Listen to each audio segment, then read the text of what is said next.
Kumusta mga kaibigan, maligayang pagdating sa aking channel.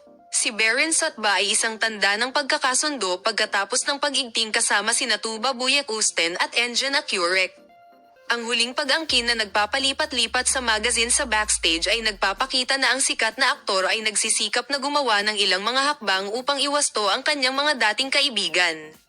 Gayunpaman, kung paano tutugan sina Engin Akurek at Tuba Buyak-Usten sa mga pagsisikap na ito. Ang trio na ito, na madalas na magkasama sa nakaraan at nakibahagi sa parehong mga proyekto, ay ganap na nasira mula sa mga nagdaang kaganapan. Kaya ang dahilan para sa sorpresa ni Berensot. Ang pag-igting ng mga huling buwan ay nagsimula sa mga pahayag ni Berensot tungkol sa Tugba at Engin. Sa panayam na ito, ang sikat na aktor ay gumawa ng mga implicit na pinta sa anyo ng mga desisyon na kinuha ng duo. Sinasabing ang mga salitang ito ay humantong sa malaking kaguluhan sa harap ng Engin Akurek at nagpasya si Insi na masira ang lahat ng kanyang relasyon kay Beren.